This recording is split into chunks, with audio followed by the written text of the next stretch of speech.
Hello, ladies and gentlemen. Now we are going to graph this quadratic equation. Okay? Okay. So basically, we're going to graph this quadratic equation, and we're going to identify all of these parts of the quadratic in our journey to graphing it, which we're going to finally do at the end. One of these, at least, is straightforward. We know that the possible x values for which this expression makes sense, also known as the domain of the equation, or if you were to consider this as a function, the domain of the function, since any real number x will be able to be evaluated with this expression, we know that the domain is from negative infinity to infinity. Okay.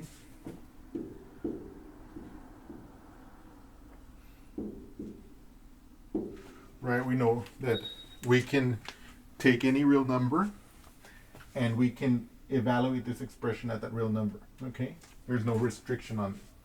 Okay, the range we're gonna find out later once we know if it opens up or down, and once we know where the vertex is, because remember that the vertex tells us if it opens down where the maximum is, and if it opens up where the minimum is, and hence it'll give us the information about what y values are possible. Okay. Also, when we calculate the vertex, we'll know the axis of symmetry, because we know that the axis of symmetry is the vertical line that goes through the x coordinate of the vertex. Okay. And now, without further ado, let's begin by calculating the vertex.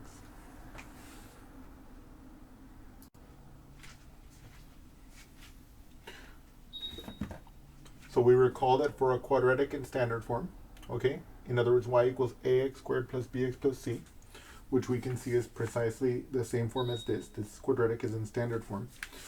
We know that the x coordinate of the vertex, which we will denote as x sub vertex, is given by x sub vertex is equal to negative b over 2a, where b, of course, is the coefficient of the x term, and the a is the coefficient of the x squared term. And also we know further that such a quadratic opens up if the a is positive, that is to say the leading coefficient, the coefficient of the x squared term, and it'll open down if the a is negative. Okay? So real briefly here, what's my a here? When I have a term, when my leading term like this is x squared, and it doesn't have anything in front of it, that's understood to be the same as 1x squared. In other words, just for clarity, this equation is the same as 1x squared minus 6x plus 13. But it's an accepted shorthand that whenever we have 1x squared, we just write it as x squared. So when I say that here in this case that a is equal to 1, that's what I mean. Okay? This is the accepted shorthand for this. Okay? Namely, the one changes that I explicitly write the 1 here. Okay? Okay. Having said that, let's continue. Okay? So the first thing we know is that the a is positive 1. So that means that it opens up, because it says here that such a quadratic opens up if a is positive. Okay?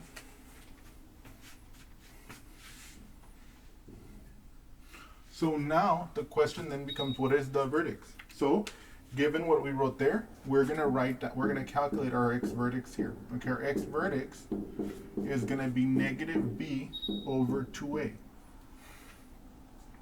where we can read here that my a, as per our discussion, is equal to 1. Our b is equal to negative 6. And our c is equal to 13. Now, we don't need this c right now, but I'm just writing it for completeness. Okay? Okay, so now, okay, my x vertex is negative b over 2a, right? So then here, I'm going to take the opposite of b, which is negative 6, and I'm going to divide it by 2 times a, which is 2 times 1.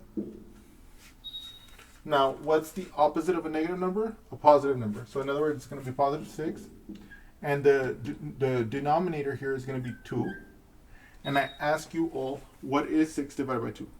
And I know all of you know that 6 divided by 2 is 3. Okay? It's 3. So now I have my x vertex. So if I want to, I can start writing here the x coordinate of my vertex. Okay? Now, in order to finish calculating the vertex, we need to find out what the y coordinate of the vertex is. As with any other point on the graph that we want to discover, if we know what x value, if we know the x value of the point we want to find on the graph of the equation, we take that x value and we evaluate the equation at that x value. Let's do that together here, okay? So here, I'm going to take my y equals, what's my x vertex? It's 3. So it's going to be 3 squared minus 6 times 3 plus 13. Now let's calculate this step by step. We think about our order of operations. What's first? Parentheses. Everything that is in parentheses here cannot be simplified further. For example, if I look at this parentheses, it can't be simplified further. It's just the number 3. Similarly here. The next thing that we would do is the exponentiation, right? Because it's parentheses, then exponents, right? So I can do that here. I can do this exponent. What is 3 squared? 3 squared means 3 times 3. So it's going to be 9 minus 6 times 3 plus 13. Okay? So now the next question becomes, we look at this with an eye towards the order of operations. We start from the beginning. Are there any parentheses? Yes, but that cannot be simplified further. Are there any exponents? No longer. Now we ask, is there any multiplication or division that can occur? And if so, we're going to do them in order from left to right. Aha. This is the first one. In our traversal here, going from left to right, my first multiplication is this one. So I can see that this will be 9 minus, what's 6 times 3? 18 plus 13. Okay? And now finally, there's only additions and subtractions. So I'm always going to go left to right. So I'm going to do this one first. 9 minus 18, that's going to be negative 9. And then I'm going to bring down the plus 3. The plus 13. Now you might ask me, okay, David, how did you get that 9 minus 18 is negative 9? Okay? So here's the way I do it. I'm going to calculate 9 minus 18. So first of all, I know that I can look at this problem as 9 plus negative 18. Okay? And so then I ask, I have this number and I have this number that I'm adding together. Okay?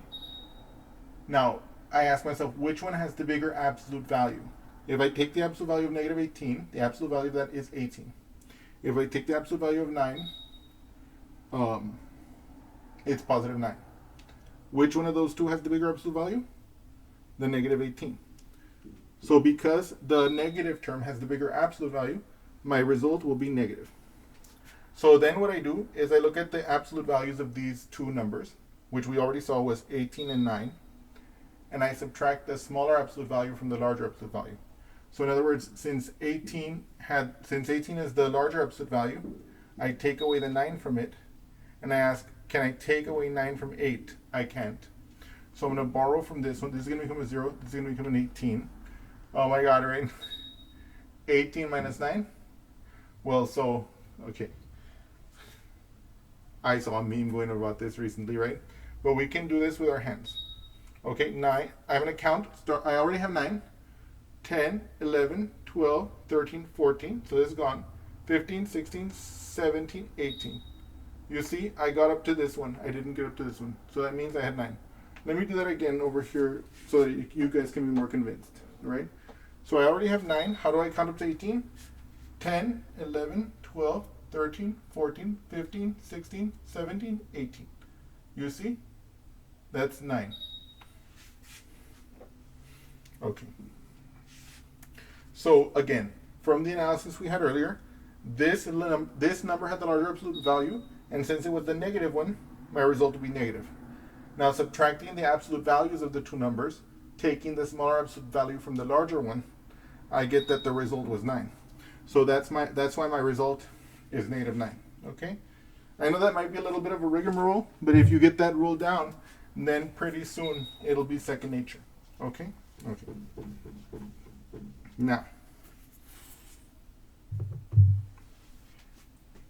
so now I have here -9 plus 13. What is this?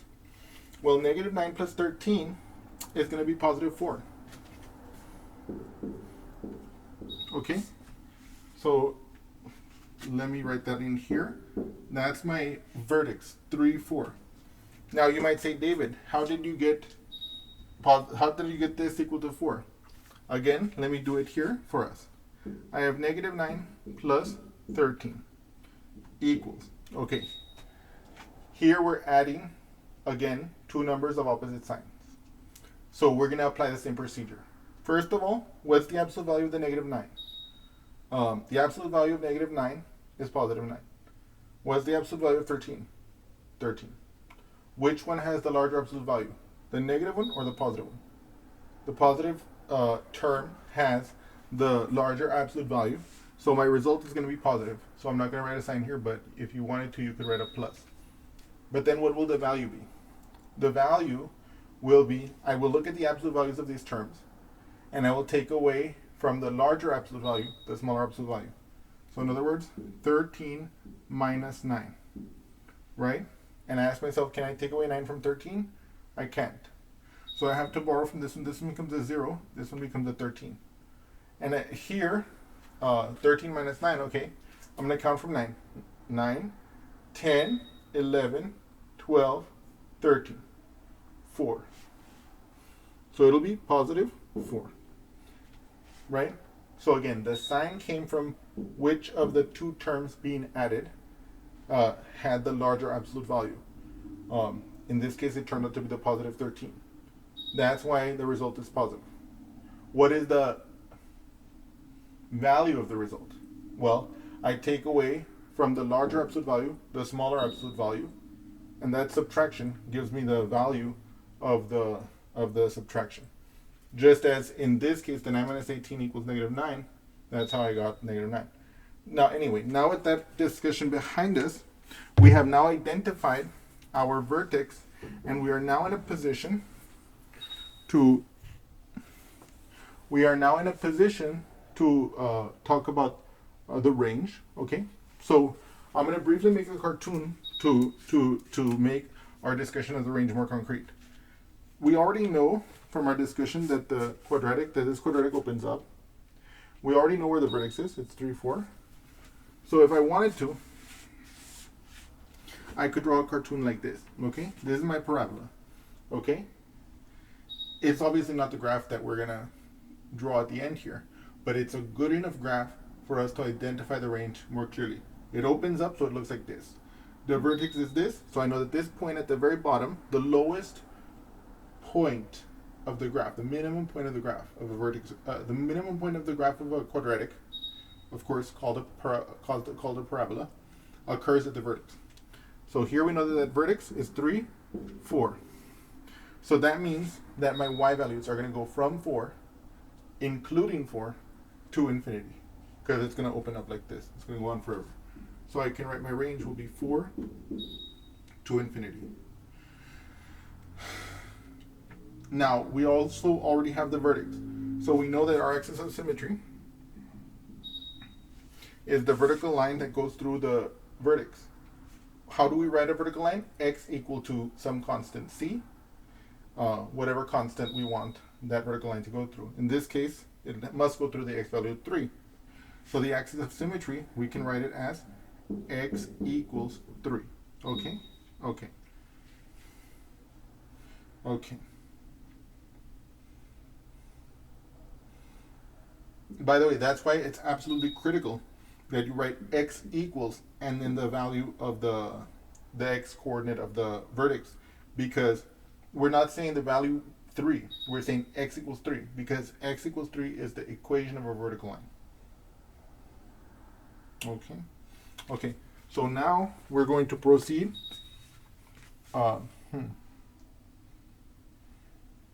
Okay. Now, before we proceed, let me point out something too that's very important. We see in our list of desired information that we want to know what the x-intercepts are of the graph, obviously because we want to graph the quadratic, and the x-intercepts are an important landmark of the curve if they exist. And also we want to know what the y-intercept is. Well, what I want you to realize, what I want all of you to realize is this. So we see here from our little cartoon here, again, this is a very simple cartoon, but it tells us a lot of information because we used our information, the vertex, to draw it. We used our information that opens up to draw it. We know, for example, that if this is y equals 4, then the x-axis must be down here, right? And also, since this is x equals 3, right? If this is 3, 2, 1, 0, this will be the location of the y-axis, right? That's my y-axis, that's my x-axis. And I want to ask all of you, is there anything missing from this drawing? Anything at all that appears to us to be of interest? Do you see it? If you want, you can pause the video. What do we see here? Now I will tell you. If you notice, this graph never touches the x-axis. There can't be any x-intercepts. There can't be, okay? Because it doesn't touch the x-axis. And in fact, now is as good a time as any to tell you the way we're going to determine that algebraically, because we're still going to go through the rigmarole of trying to figure out what the x-intercepts are, using our standard technique again to reinforce that in our brains and to see what happens. But I'm going to give you the answer ahead of time so that you guys, well, not that we wouldn't have figured this out, but so that if you're looking for that and you get this situation, then you know how to interpret it. Of course, I mean that's the whole point, right? What's going to happen is that, so here we already know that there's not going to be any x-intercepts, right? So we're going to write here none. Okay. Now let me get rid of this drawing, this cartoon, and what we're going to observe in just a moment when we actually attempt to calculate the x-intercepts using our standard technique is that instead of getting real x values, we're going to get imaginary x values, okay? And that's going to be the dead giveaway that the quadratic that we're attempting to graph does not cross the x-axis, that it does not have x-intercepts. In other words, let's suppose that we were not trying to graph the whole thing. Let's suppose we were only trying to calculate the x-intercepts for whatever reason, the situation of our problem. Maybe we want what corresponds to the x-intercepts. We might have therefore just decided to go through the algebraic technique to get the x-intercepts. And if we get an imaginary number, then we know, aha, there can't be any x-intercepts, okay? So now let's proceed to do that together.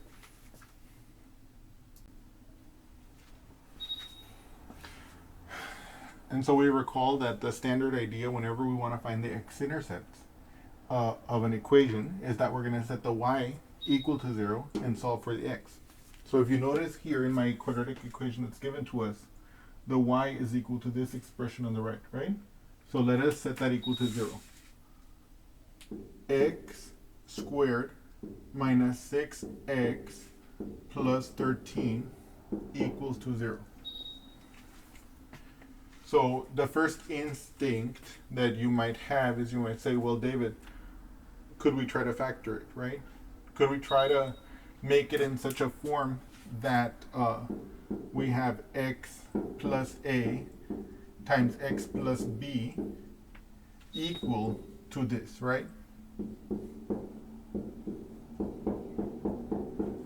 Right? This would be your first instinct, right? And so the question then would become, okay, from our previous discussions, in fact, let me recap this a little bit briefly here. If I were to multiply this out, you're going to see I'm going to have x squared plus xb, or we can write it as bx, because multiplication is commutative. That is to say, if I have, like, let's say 2 times 3, that's the same thing as 3 times 2, right? So here, if I did x times b, I can write that as bx. Same thing, I can write this as plus ax, and I can do this positive a times this positive b gives me plus ab, right? And so if I can combine these like terms, they're like terms because they're both multiples of the same variable to the same power. In this case, the variable x to the power 1. So it's x squared plus, and in fact I can write a plus b times x plus ab, right? So as a recap, we see that if we were going to try to do this, we were going to try to solve this by factoring, right? These would be, if this were possible, these two terms would be the factors of this quadratic polynomial. Okay. So, but this would require the following situation. If this, we multiply this out right now, we got this expression. If this equaled that, then this a plus b would have to equal -6, and this ab would have to be 13. In other words, to be completely clear, I would ask myself the following question. Is there any two numbers which, when I multiply them, give me 13, and add to give me 6, or add to give me -6? We can see that 13 has only two factors, 1 and 13, because it's a prime number. And if I want to multiply to get 13, I can either do 1 times 13, which doesn't add up to -6, or I could do -1 times -13, which adds up to -14. So we know automatically from that consideration that this will not factor.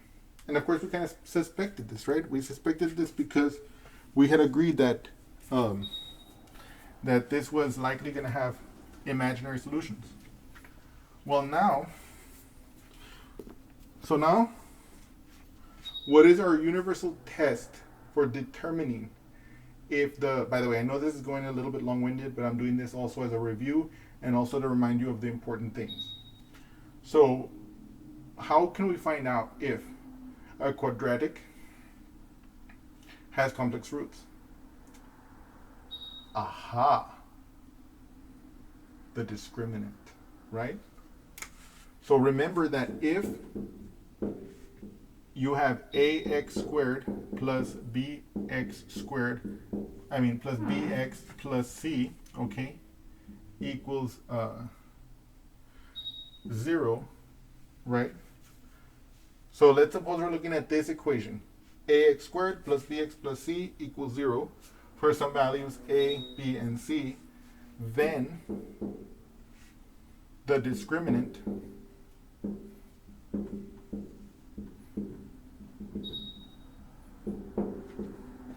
is d, where d is equal to b squared minus 4ac. And you'll recall in our discussion of this that if the discriminant is negative, then we will have complex roots. Okay? So let's calculate the discriminant for this equation. So our d will equal to our b squared. Our b is -6, so it'll be -6 squared minus 4, right? Times the a. We saw that our a is 1, right? Times our c, which is 13. Okay? Okay. Looking at this expression here, the discriminant of this quadratic, I want to find out what it evaluates to.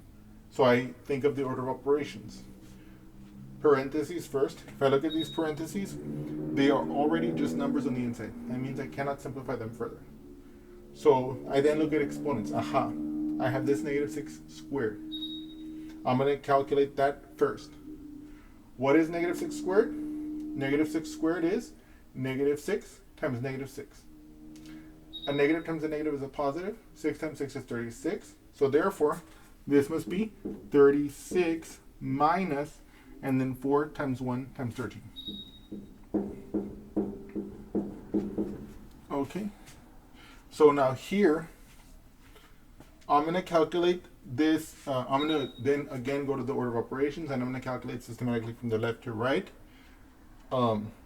We don't have any more parentheses. We don't have any more exponents. So now the next thing to do is the multiplication and division, and we're going to do them systematically from left to right. Here, no multiplication.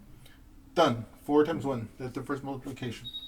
So I'm going to get 36 minus, what's 4 times 1? 4, and then times 13. You see? Now, you can see that that's the remaining multiplication that needs to be done, the 4 times 13. Now let me do that here first, okay? 4 times 3 is 12, so 2 carry the 1. 4 times 1 is 4, plus 1 is 5, okay? It's 52. So I'm going to have here 36 minus 52. Aha! And look at that.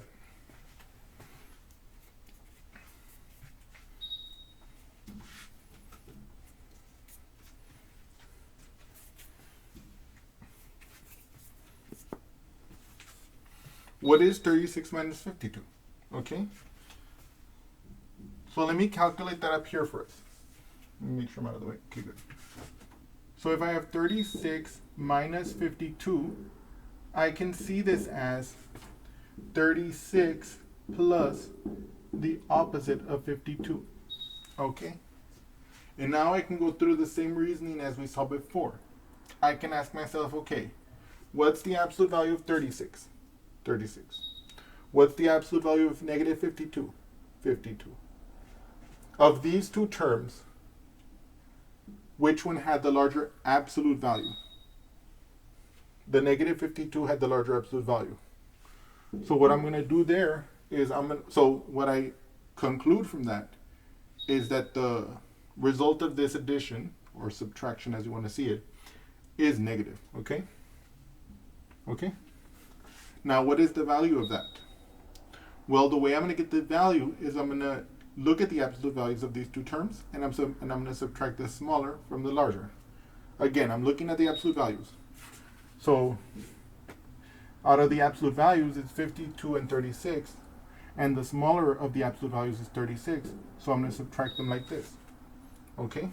What can I take away 6 from 2? No. So I'm going to borrow from this 5 tens, I'm going to borrow 1 10, which is going to leave me with a 4 here, and it's going to turn this 2 into a 12. Now 12 minus 6 is 6, okay? What's 4 minus 3? 1. So I see that this is negative 16, okay? So I can see here that this is negative 16, okay? Okay? Okay. So now, we have in fact confirmed that the discriminant is negative 16, okay? And so that means that in order to, that means that we are sure, we're completely sure now that, so now we know there are no X intercepts.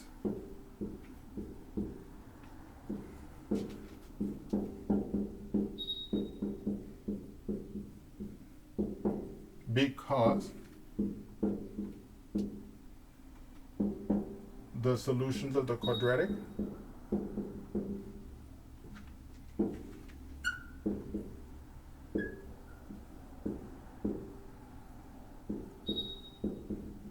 are imaginary.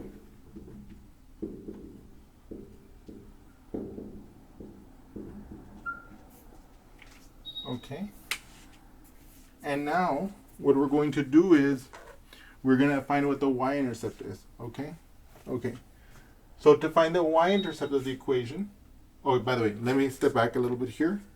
If you guys want to, you guys can copy this down into your notebook. We concluded now algebraically that there are no X-intercepts because the solutions of the quadratic equation, of this quadratic, are imaginary. Okay? Okay. Now, again, so now let's move over here to find the Y-intercept. To find the Y-intercept of the equation, we're going to set x equal to 0, and we're going to solve for y. Okay? So I'm going to set this equal to 0, this equal to 0, and we're going to solve for y. Right? So y is going to equal 0 squared minus 6 times 0 plus 13, right? And what is 0 squared? That's just 0 times 0. And what is 0 times 0? 0. What is 6 times 0? That's going to be 0. And then I'm going to add 13. Okay? So I have 0 minus 0, that's still 0, plus 13. Aha. That's positive 13. So therefore, I know that my y-intercept is 13, okay? Or if I want to write it as a point, I can write it as the point 0, 13, okay? Okay.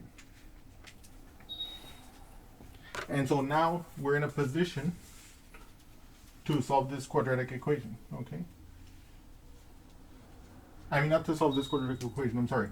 To graph the quadratic. Let me see here. Okay.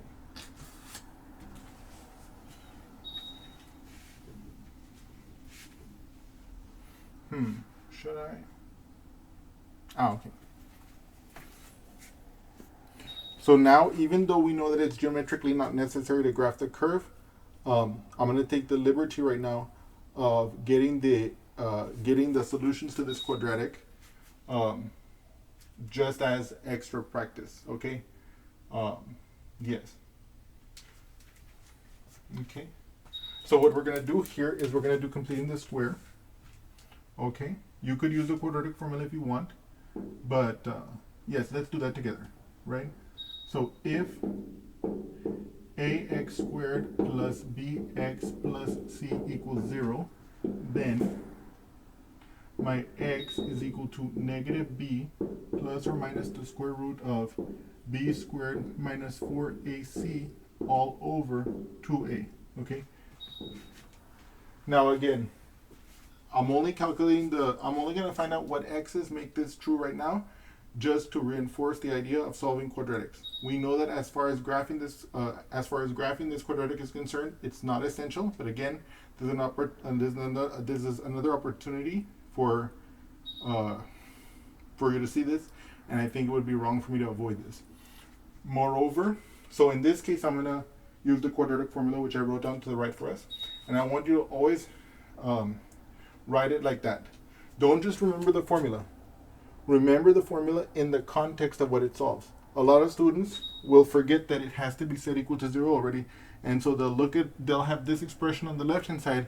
They'll plug the numbers into the quadratic. They'll think that they got the right answer, but they didn't remember that they had to have all the terms on one side. Now also, in order to save us some time here, you'll notice that this b squared minus 4ac, what is that? That's the discriminant. And we just saw that the discriminant, if you look back on your notes, was negative 16. So we can already save ourselves a lot of headaches. So I can calculate that the root is going to be negative. So the opposite of b, or b is negative 6, okay, plus minus the square root of negative 16 all over 2 times our a. Our a here is 1. So I'm going to insert it, okay? Now, okay, let me clean this up a little bit. What is the opposite of negative 6? Positive 6, okay? Plus minus the square root of negative 16 over, what's 2 times 1? That's 2. Okay. Now this square root of negative 16. If I ever have something like the square root of negative 16, as I do here, what I do is I write it as I, which is the imaginary number, which corresponds to the square root of negative 1, times the square root of whatever is inside here, the absolute value, okay? The absolute value of whatever is in here. So that would be I times the square root of 16. Now what is the square root of 16? 4. Why? Because 4 times 4 is 16. So I can see that this is 4i, okay? So I can now rewrite this as 6 plus minus 4i over 2. Now, you can see here that, okay, so let me make a little arrow here so we can simplify this. So I can break this up as a fraction as follows. 6 over 2 plus or minus 4 over 2i, okay? Okay? This can break up like that, okay? Okay? Okay.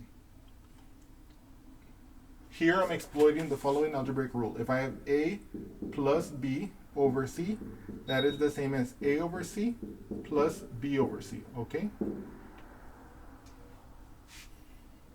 And if it was minus, it also works, okay? But then from here I can simplify one step further, because 6 divided by 2 is 3 plus minus. What's 4 divided by 2? 2i. And so, strictly speaking, the solutions to this quadratic are x equals 3 plus 2i, okay? And x equals to 3 minus 2i, okay? So even though that's not important as far as graphing this quadratic is concerned, because this quadratic is not going to touch the x-axis, this allows you to see once again how you would solve a quadratic, and in this particular case, how you would use the quadratic formula. And we saw, in fact, we get to see actually what those complex roots are, okay? And now finally, we're going to proceed to draw the graph. Yes. So now what we're going to do is we're going to look at the values of the quadratic that we have, and we're going to extrapolate from these, okay? So the first thing I know is that my vertex is at 3, 4. So if I was going to make a table, okay, which is exactly what I'm going to do, I'm going to set my vertex in the middle. So 3 will be right here, and I can already plug in the y value 4. Then what I'm going to do is I'm going to take 2 values to the left and 2 values to the right. So x equals 2, x equals 1, x equals 4, x equals 5, okay? Okay, so now I'm going to plug these into my equation to get what the corresponding y values are for these points, okay? So first I'm going to use x equals 1. So my y is going to equal 1 squared. See, I'm replacing the x with the 1, minus 6 times 1 plus 13. What is 1 squared? 1 squared, by definition, is 1 times 1. What's 1 times 1? 1. Minus, what is 6 times 1? 6, right? Plus 13. What is 1 minus 6? Negative 5. Okay? And then I bring down the plus 13. Okay? What is negative 5 plus 13? That is going to be 8. Okay? So this value is 8. Okay? And again, if you go through the thought process that we did earlier dealing with positives and negatives, you're going to see why this was the way it was. Okay? Now, so let me see, should I do that? Yes. So first of all, let's look at 1 minus 6. 1 minus 6, I can see this as 1 plus the opposite of 6, right? So I look at these two numbers and I ask myself, what are their absolute values? The absolute value of 1 is 1. The absolute value of negative 6 is positive 6. The absolute value of the negative 6 is bigger, right, in terms of the absolute values. And so therefore, the result will be negative. Okay, so the result will be negative. Then, looking at the absolute values of the two terms, namely 1 and 6, I subtract the smaller absolute value from the larger absolute value to get what the numeric value of this would be. So 6 minus 1 is 5. And so I see that the result is negative 5. Okay? Then over here, when I looked at negative 5 plus 13, I said to myself, okay, negative 5 plus 13. Okay? So I asked myself, what's the absolute value of negative 5? Positive 5. What's the absolute value of 13? 13. As far as absolute values are concerned, which is larger? The 13, because looking at the two absolute values, 5 and 13, 13 is bigger. Now in this case, the 13 corresponds to the positive term. Okay, so I know the result is positive. Now, how do I get the value? As we did before, we're going to look at the absolute values of the two terms, namely the 5 and the 13. And with respect to the absolute values, we're going to subtract the smaller from the larger. So we're going to ask, what is 13 minus 5? Okay. Can I take away 5 from 3? I cannot. So I borrow from this 1. This becomes a 0. This becomes a 13. So I count from 5. Okay. 6, 7, 8, 9, 10, 11, 12, 13. And if you see, I have 8. Okay. And so that's how I got positive 8. Okay. Now we're going to substitute the 2 for the x. So y is equal to 2 squared minus 6 times 2 plus 13. Okay. Now what is 2 squared? 2 squared is 2 times 2, right? That's 4. What is 6 times 2? That's 12. And then plus 13. Okay. Now what is 4 minus 12? It's going to be negative 8. Okay. And then I'm going to bring down my plus 13. Okay. Then I'm going to combine negative 8 plus 13. That's going to give me positive 5. Okay. And then check this out. Because we know that the axis of symmetry goes through the x value 3, if I go 1 to the left if I go 1 to the left along the x, the y value of that point is 5, then if I go 1 to the right, the y value will be 5 also. Similarly, if I go 2 to the left, if the y value of that point is 8, then if I go 2 to the right, the y value will also be 8. Now that only works because the axis of symmetry goes through x equals 3. So in other words, instead of having to calculate those explicitly, we were able to exploit the symmetry property of the parabola to arrive at these numbers. And now we are prepared to draw the graph. And one more thing, you'll see here how I didn't do a careful explanation like that of why the results were as they were. But if you fill them in on a scratch paper, it'll help you learn it better. Okay, so let's finally actually draw the graph. Okay.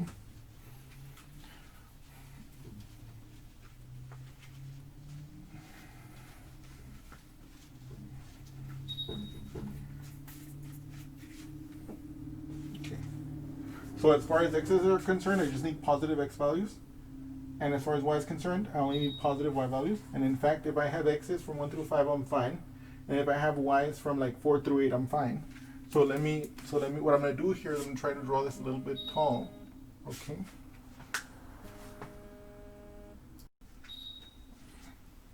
Okay, so I'm going to draw this nice and tall, right? Because I need more y values. And I'm going to draw the x over here like this, okay? So let's say I have 1, 2, 3, 4, 5. Then let's say 1, 2, 3, 4, 5, 6, 7, 8. 8, 7, 6, 5, 4. And then here 1, 2, 3, 4, 5, right? So basically what I want you to notice again, and I know I'm like a broken record whenever I say this, but it always helps to look at your XY table to figure out what piece of the coordinate plane to draw that will capture the points of interest for us.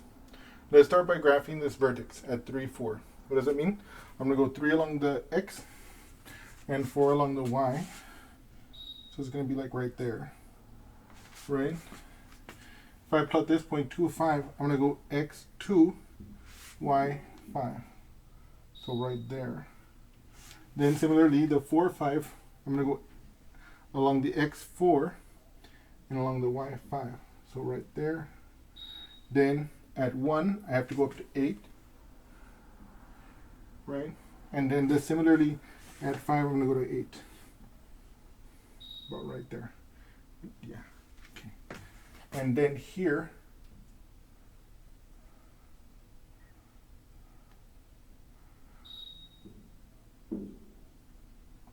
wow, that's actually pretty good. I think that's one of the more successfully drawn graphs that I've done in a while. I hope you all have enjoyed this discussion, and I hope you guys have enjoyed this graphing problem. And oh my god, I'm obstructing it. We took all that time to graph it, and then I'm obstructing it. And I hope to see you all soon. Thank you so much, and all. Yeah.